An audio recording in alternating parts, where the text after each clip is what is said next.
Today, we continue our deep dive on every player on the roster. Hopefully, we'll get there. I think we will. I think we got time.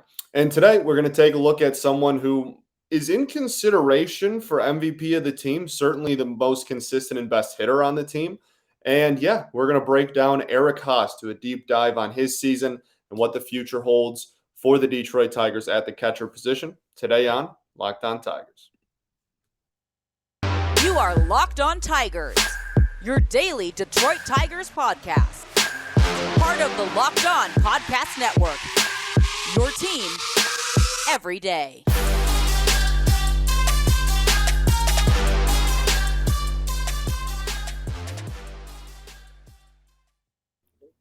What is up, everybody? Welcome back to another edition of Locked On Tigers. I'm, of course, your host, Scott Bentley. Today is Thursday, October 13th, 2022. Thank you for making Locked On Tigers your first listen every single day. We are free and available wherever you get your podcasts, including YouTube. Okay, today we have Eric Haase. That's who we're going to be covering today. Haase had a phenomenal season, and I think that it's important to highlight some of the good things that happened this year. We're going to do everybody anyway, so we would have gotten to around to him regardless. But this was a bright spot, offensively, a bright spot. There are not very many things that you can point to and think, yeah, offensively, that went super well. Eric Haase is one of the very few things on that team that you can point to and say that. So I think it's really important to highlight him even more so than a lot of other players. And I think there's still some questions about the future of the catcher position, even all that being said. Not that Haase is going to go anywhere. I definitely wouldn't say that, but I do think that there is still a lot of question marks around the future of backstop and just who is going to get a majority of the work, what the long-term plans are, etc. Because we got some prospects that catch. We got, Jake Rogers coming back and all that. So catcher is a really fascinating position to me already just as is because I love it. But with the Detroit Tigers specifically going forward, this is definitely one of the more intriguing storylines to me is going to be the catcher position and what happens at backstop. But for now, we are going to start with just actually very first off, we have some news and notes. We do have Scott Harris moves.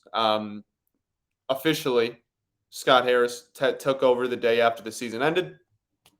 And Drew Hutchison has been designated for assignment. So he is no longer on the 40-man roster.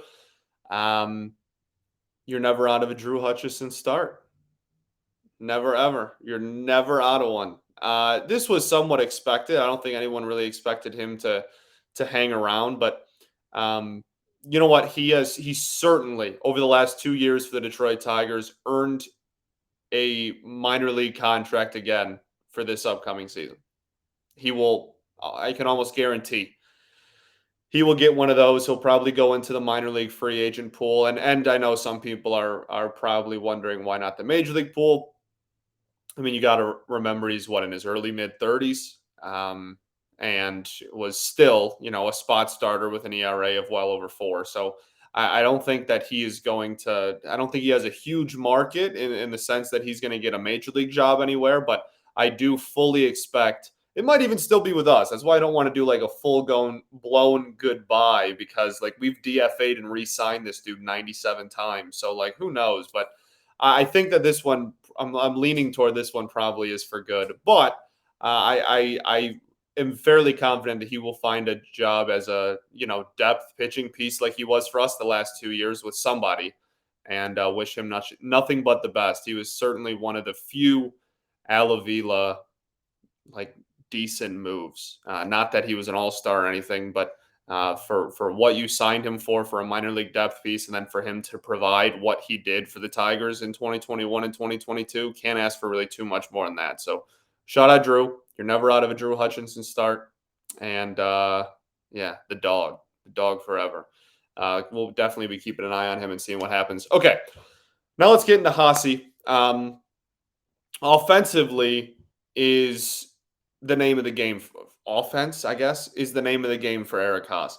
Not that he is a liability per se at the plate. Not that he is some horrific defender, but you are putting Eric Haase on your baseball team and giving him consistent minutes. I'm in hockey mode. I'm sorry. Consistent playing time because of his bat. And this year, on a lineup that had a historically terrible offense, as we have referenced a million times, Eric Haase was at times the lone bright spot. And it didn't always seem like that. You can go back to, I'm not going to remember which game recap it was because I don't remember what I had for breakfast this morning, but there was a game where Haas, it was in late May, and Haas had a rough game. And I came on here and said, I think Eric Haas's days are numbered. And I don't, I stand by what I said there. I stand by the fact that his days were numbered. He just turned it around in a big way. Listen to these numbers, these month by month splits. Okay. In April, he had a 139 batting average and a 494 OPS. Okay. A sub 500 OPS in the month of April. And then in May, had, oddly enough, exactly a 494 OPS as well, and had 2 home runs total on the season after May 30th, 31st, however many days are in May. 494 OPS and 2 home runs on June 1st. Then he just exploded and really hit the ground running. June comes along. He hits 3 home runs in the month of June alone and has an 885 OPS in June, an 865 OPS with 3 home runs in July. Had a 633 OPS in August. August, especially the second half of August, like the entire team, that was a really brutal stretch, like even more brutal than the rest of the season. That was a really tough stretch for a lot of players, Haas included, clearly. Then September turns back around, OPS back at 849, 3 home runs in that month. And then October, and we played 2 series in October, 4 games in October, something like that. He had 2 homers and like an OPS of over 1,000. So ended on a high note. So yeah, this is someone who really stepped it up after the first 2 months of the season where he was really struggling, and ended the season with a 748 OPS, only qualified hitter on the team with an OPS plus of over 100, with an above league average OPS. Like he really turned it around in a big way, and I cannot give him enough credit because, like I said, there was a point during this season where I really thought that it was like the Eric Haase era of the Detroit Tigers had run its course. And I thought, okay, well, this was a really cool story. You know, he's from here, Divine Child kid. Like I thought it was like a cool thing. He obviously raked last season in 2021, I should say. I thought it was a really cool story, and I was just like, okay, it ran its course, whatever. And I was somewhat expecting regression too, because last season his on base percentage was not very high. He had a 231 average and a 286 OBP. And I was like, okay, you either need to, I didn't think that was sustainable. I didn't think that it was sustainable to have a sub 290 OBP, keep the slugging at like 450 or 460 that it was at last year, and just year in and year out do that and not have too much patience and strike out a boatload. He had a really high K rate last year. And he turned around, had the exact same walk rate, which was 6.8%. However, cut the K rate by 4% almost. Last year, he was in the bottom 5% in baseball in strikeout percentage. And this year, while it wasn't some masterclass, he was in the 13th percentile instead of the 4th. It wasn't a clinic. That's still an improvement. And when you maintain the walk percentage that you already have and strike out less, I count that as a win. And the overall season, like percentile stuff with barrel percentage and hard hit percentage, is a little muddy just because, again, he got off to such a bad start the first 2 months of the season. So, but even with that, he still ended in the 63rd percentile in hard hit percentage, the 59th percentile in barrel percentage. like he really did crush the baseball this year, and he deserves all the credit in the world. Still got a few more stats I want to go over, and then obviously at the end we'll talk about the catcher position as a whole. But first, I got to tell y'all about our new friends over at Roan. The dress shirt was due for a radical reinvention, and Roan stepped up to the challenge. Roan's commuter shirt is the most comfortable, breathable, and flexible shirt known to man, and here's why. Roan's comfortable four-way stretch fabric provides breathability and flexibility that leaves you free to enjoy what life throws your way, from your commute to work to your 18 holes of golf. It's easy. It's time to feel comfortable with a wrinkle-free shirt without the hassle. With Roan's wrinkle release technology, wrinkles disappear as you stretch and wear the shirt. It's that easy. It's really cool. With Gold Infusion anti-odor technology, you'll be smelling fresh and clean all day long. And on top of that, Roan is 100% machine washable, so you can ditch the dry cleaner altogether. The commuter shirt can get you through any workday and straight into whatever comes next. So head to roan.com/lockedon and use promo code lockedon to save 20% off of your entire order. That's 20% off of your entire order when you head to RHONE.com/lockedon and use code lockedon. It's time to find your corner office comfort.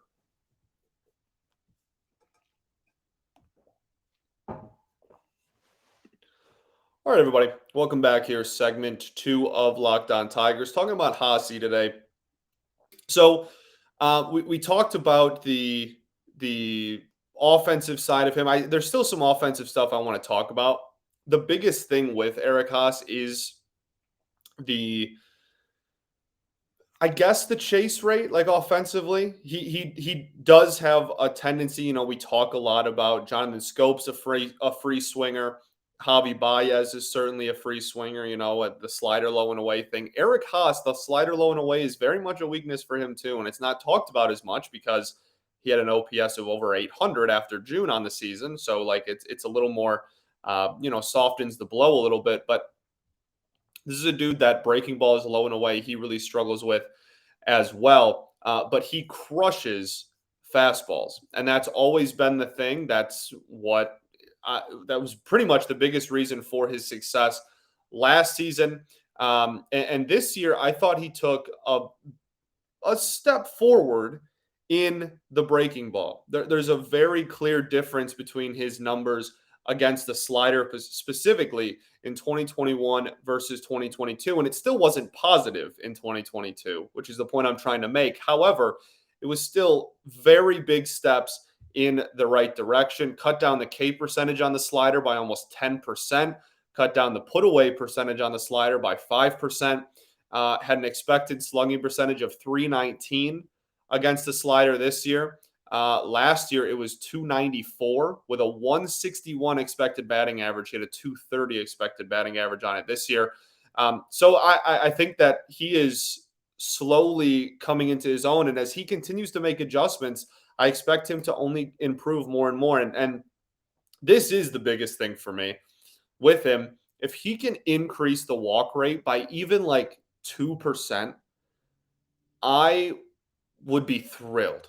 I would be hanging a banner. Like if he can just raise that walk rate from that 6.8% and even give me like 8.5%, I would be absolutely thrilled. So like that's the biggest thing. And I think again, as he starts identifying pitches better and as he continues to make those adjustments and take steps in the right direction on certain pitches, I think you might start to see that. So really impressive year, really impressive turnaround for, again, a dude that I don't think very many people really had high hopes for after May, especially. The first 2 months of the season were rough for everybody, but they were especially rough for Eric Haase. And by the end of the year, I think he pretty much took over that like 1A catcher role, right? Where like it was more of he was going to be playing more times than not, and Barnhart was going to be taking the back seat. Where in the first half that was flipped. And it's very understandable because we've said it a million times. This offense was so terrible. You needed someone that could even remotely hit a baseball. And that's what Eric Haase provided. Just comparing him to the rest of the team, like I just want to really highlight how It's so tough because I keep thinking about the thing that Matt Shepard said, right? I keep thinking about, you don't want to look at someone and they're surrounded by a lot of really poor play and then they're okay. And I don't want to advertise Eric Haase as like, oh, he's going to put up a 5-win season to be an all-star next year. Like, he ended the season with 1.3 F4, which is solid for a dude that played in 110 games, right? It's not terrible. But at the same time, 1.3 F4 was like the fifth highest on the team. Tarek Skubal was first, 2.9 F4. Javi Baez was second, 2-win season. Jonathan Scope was third with 1.5, even with how bad he was offensively. We talked about that in his breakdown because he was an elite defender this year at third. And then Joe Jimenez out of the bullpen had a 1.4 F4, which is a phenomenal reliever season. That's 4. And then, yeah, Eric Haase is right there at 5. So, like, 1.3 F4 should not be the 5th best player on your team, however. You know what I'm saying? So, like, good season, solid. I want him back next year. He should be back next year. I think he will be. But when we get into the conversation at the end about the future of the catcher position, I just don't want people to look around and go, oh, how could you possibly say that the best hitter on the team, you don't want him to be necessarily penciled in as like the everyday starting catcher going forward? Like, I think that that's a fine line we can walk where, like, yes, he was good. Yes, he was our best hitter. He was our best hitter on one of the worst offenses we've ever seen. That's not like too terribly much of an accomplishment, but I'm not trying to take anything away from him either because he gave us much needed offense. Again, especially after June there and in the second half of the season. One of the things as well that I want to hone in on is his defense. This has been a topic of conversation really ever since he came up. It was kind of like, oh, he'll be the heavy hitter, the catcher that provides home runs, which is not like a super frequent thing. Not frequent. What's the word I'm thinking of? Not a super not popular. I don't even know how I can't think of this word right now, but that's not very common. Goodness gracious. That's not very common to see catchers that have super high slugging percentages all the time. So I think it was like, oh, he'll be good, and then we'll bring in Barnhart, and he'll be the good, like really good defensive catcher, and it'll be a great tandem. And like on paper, it should have been, but Tucker Barnhart did what Tucker Barnhart did this year, which was not a whole lot. But I think it's just worth pointing out that Eric Haase, that OAA doesn't really do catching numbers. That's not, but defensive runs saved, DRS still does. And for whatever it's worth, DRS had Eric Haase as a -9 defender at the catcher position. Now, he was a +2 in left field, which might surprise some people. He only played 48 innings there because eventually we had a situation, where he had to catch there in the second half of the season, but much more needed there. But this was a dude that was putting up like about league average, maybe slightly above league average defense in corner outfield. And I think that can only help his cause for A, just making the team going forward, but B, positive production. It goes a very long way being able to play multiple positions and being able to play multiple positions well. We talk about Harold Castro all the time. Love hitting Harold, legend, right? But Harold Castro plays like 6 different positions, but he doesn't play any of them like that well. He just can play them. There's a big difference between that and I can play multiple positions and maybe be a positive defender at some of them. And so catcher's a kind of an outlier there. That's kind of a weird one because that's a very unique position where you are a catcher or you're not. You don't see dudes that are very often, at least, that are like, oh yeah, I catch and play like second and right field. Like that's not really a thing because catcher's so hard. But if you can find that in Eric Haase to give you catcher and even if it's slightly below league average, catcher and corner outfield, and that one be maybe slightly above league average or just league average, I think that there's a lot of value in that. He had a +1 DRS in 168 innings in left field in 2021. So that's a much bigger sample size and still above league average. 0 outs above average. So league average in that metric. Adds to his value, and that's all you can really ask for. Really impressed by Haase this year, as most people should. Best hitter on the team from start to finish. So can't get too much better than that. Phenomenal year. We will talk about the future of the catcher position and what to do, because I think that's a very intriguing conversation right after this.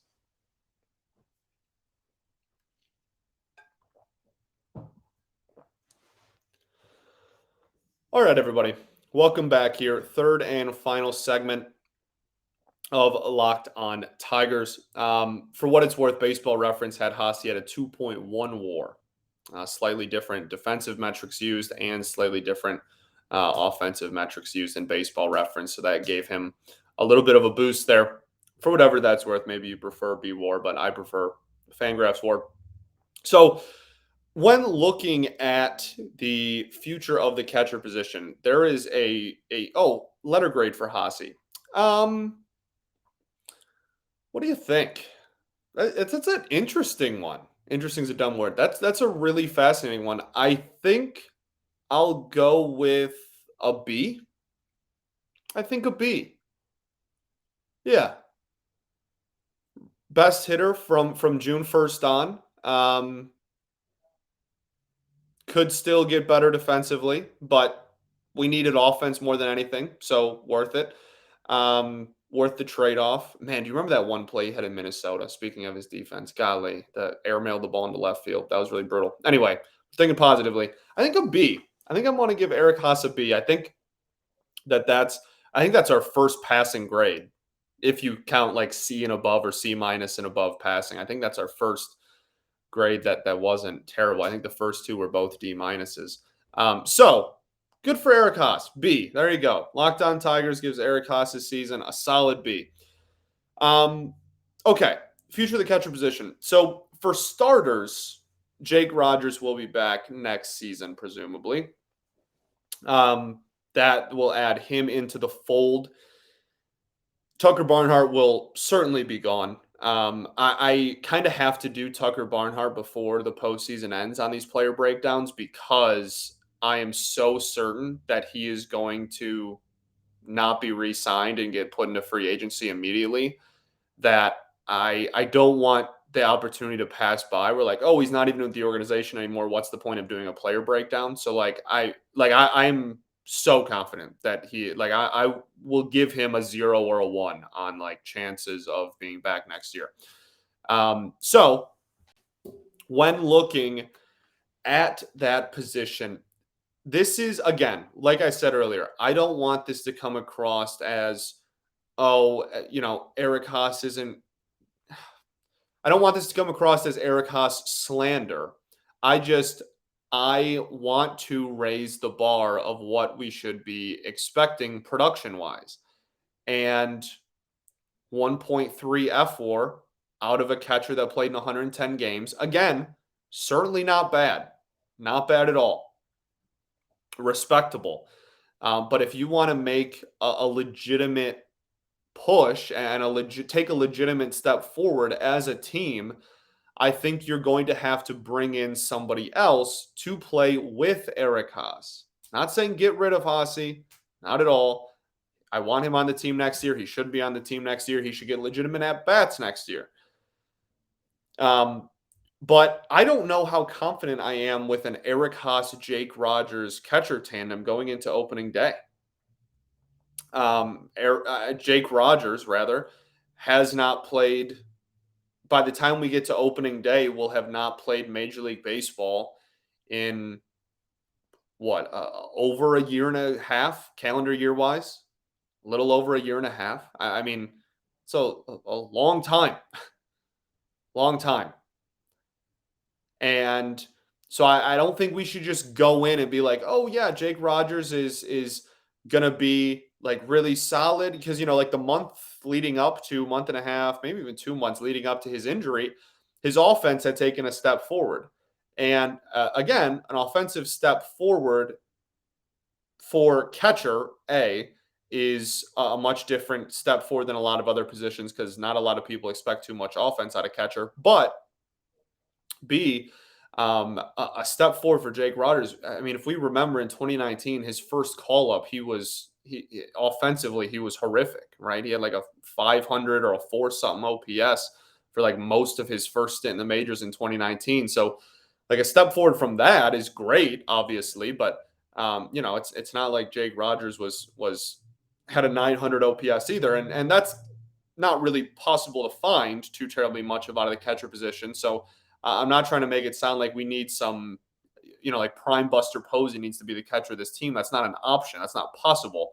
I'm just saying I would feel a lot more confident at the catcher position if we brought in somebody else as well.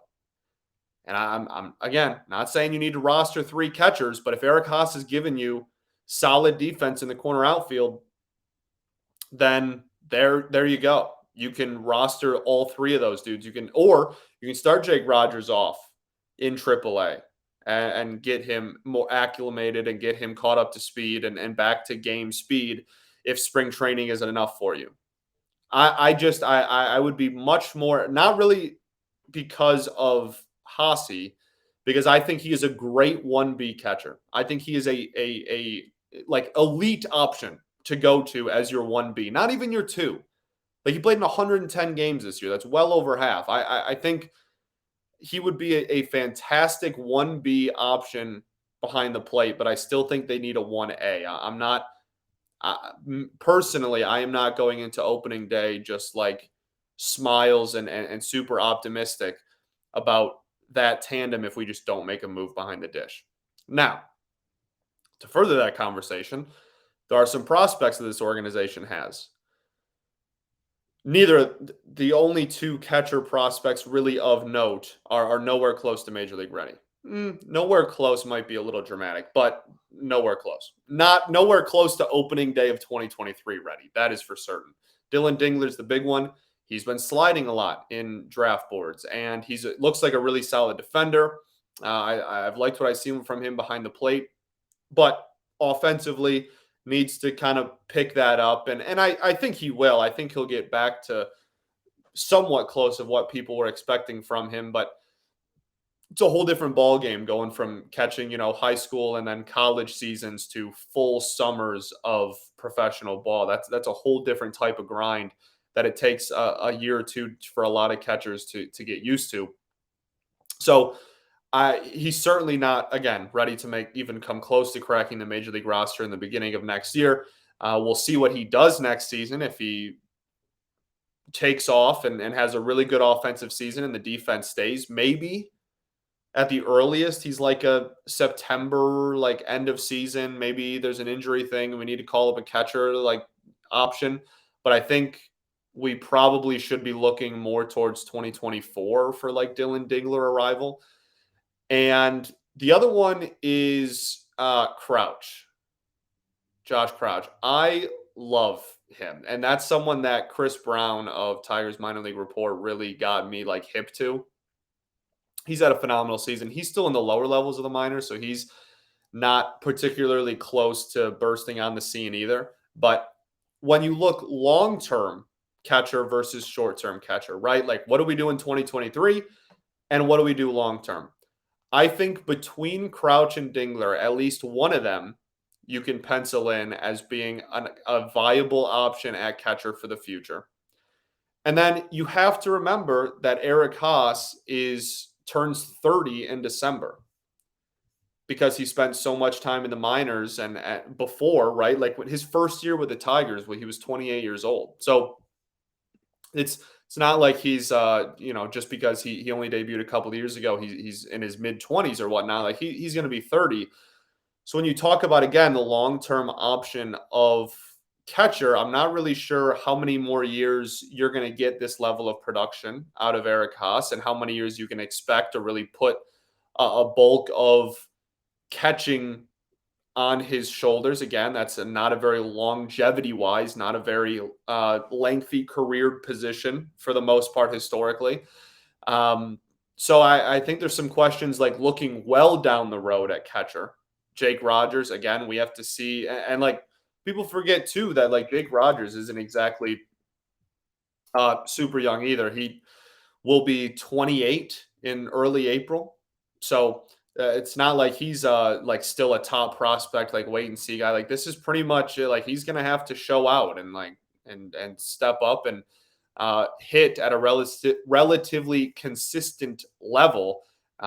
But yeah, I mean, we saw in 40 games in 2021, Jake Rogers had an 800 OPS. I'm not saying it's not possible.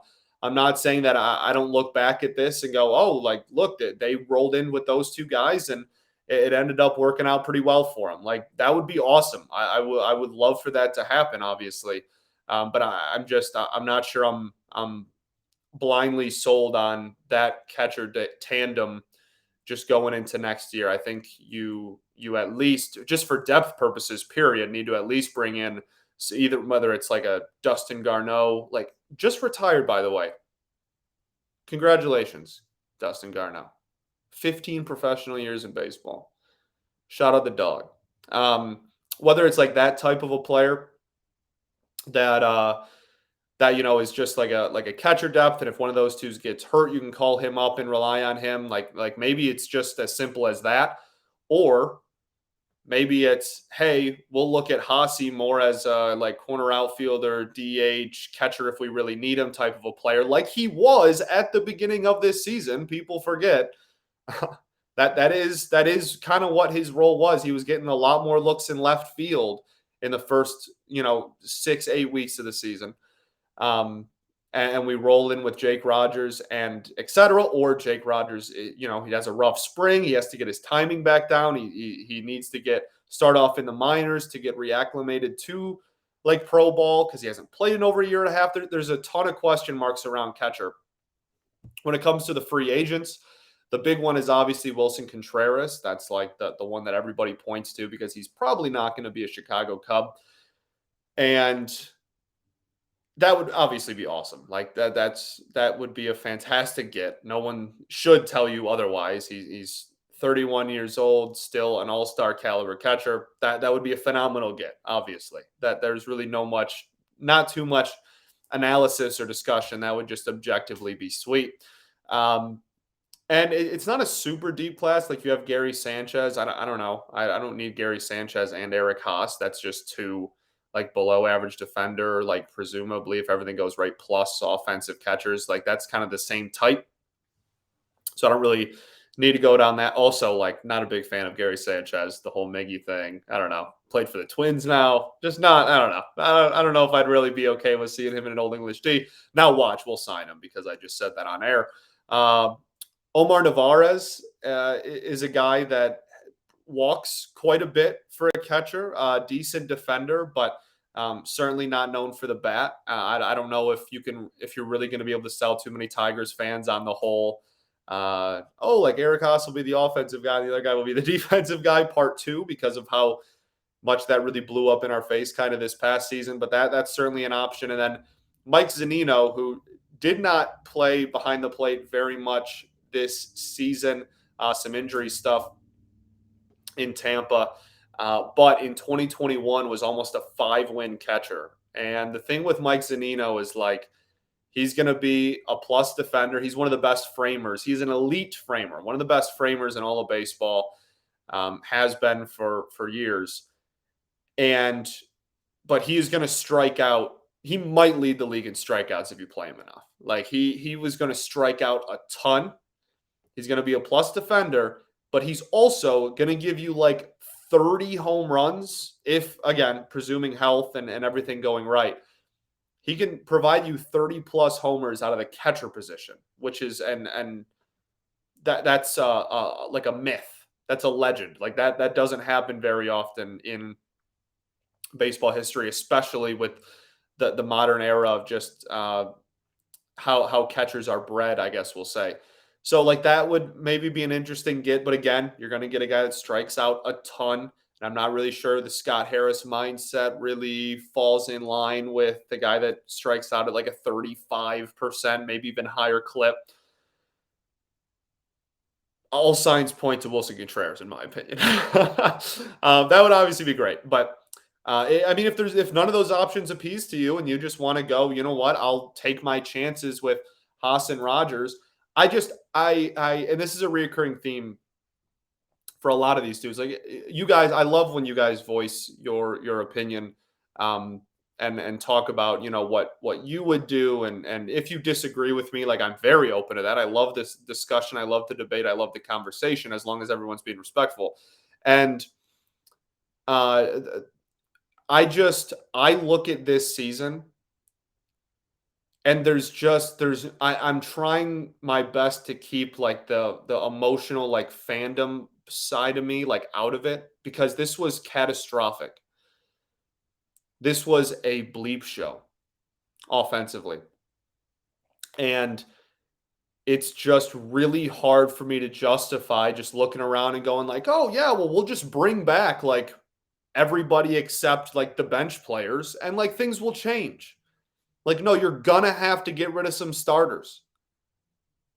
Eric Haase is not one of those people. I'm just saying you're gonna have to make legitimate changes. You're gonna have to get rid of dudes that were starters. You're going to have to bring in people that will be starters and move somebody that was a starter last year to more of a bench role. Like you're gonna have to, because if you just run it back next year and assume that it's gonna change, like definition of insanity type of stuff. That's just where and maybe that's made me too pessimistic in these like reviews so far. Scopey with the 3 and Candy with the 3.5 or whatever. Haas, I'll give like a 7.5 likelihood of being on the team next year. 75%, I guess that would be. We can just say it that way. 75% chance of being on the opening day roster. There's a slim chance that Scott Harris looks at him and goes, you don't really fit the dominate the strike zone thing. We're going to maybe get rid of you too. But I don't see that happening. He was like, again, maybe even up to 80%. Like he'll be back. Not worried about that one. But you can't have Eric Haase be your best player or your best hitter and expect to increase your win total by like 20 or 30 wins. And maybe we shouldn't expect that anyway, but like we need some change. We need something new around here. So that's just why I'm so like I'm very much pro keeping Haase, but maybe bring in somebody else to be 1A catcher. Because it was supposed to be Barnhart 1A and Haase 1B. That was supposed to be the plan. Maybe just, Barnhart is not going to be on the team. Get an actual 1A that's actually going to produce and be really well for us. And then Haase as your 1B would be incredible, right? You imagine getting 80, 90, 100 games out of like, whether it's left field, catcher, when he needs a day off. Like that would be unbelievably cool. You would get so much production out of the catcher position for over a 162 game stretch if you had like a solidified, like good, like, you know what I mean? That's just what I'm getting at. Okay, I think that's it. Thanks for making Locked On Tigers your first listen every day. Now make your second listen, the Locked On MLB podcast. MLB expert Paul Francis Sullivan brings humor, passion, and his unique perspective on every team. Brain went blank there. And the biggest stories from around the league. Follow the #1 daily league-wide podcast, Locked On MLB, on the Odyssey app, YouTube, and wherever you get your podcast. I didn't expect to go 40 on this one again either. So I don't know. I just have an inability to keep these episodes at half an hour. I every episode I'm like, all right, this will be the one that I'll probably just go 30, and then I never do. So hope that all made sense. If it didn't, I apologize, but I hope that I was getting my message across and all my points across pretty clearly. Catcher is going to be a really, really intriguing one. Catcher's a pretty fascinating conversation for this team going forward. Playoffs are awesome. Scott Harris making moves. We already talked about it. Yeah. Peace and love. Going to therapy's dope. I'll catch y'all tomorrow, baby. Go Tigers.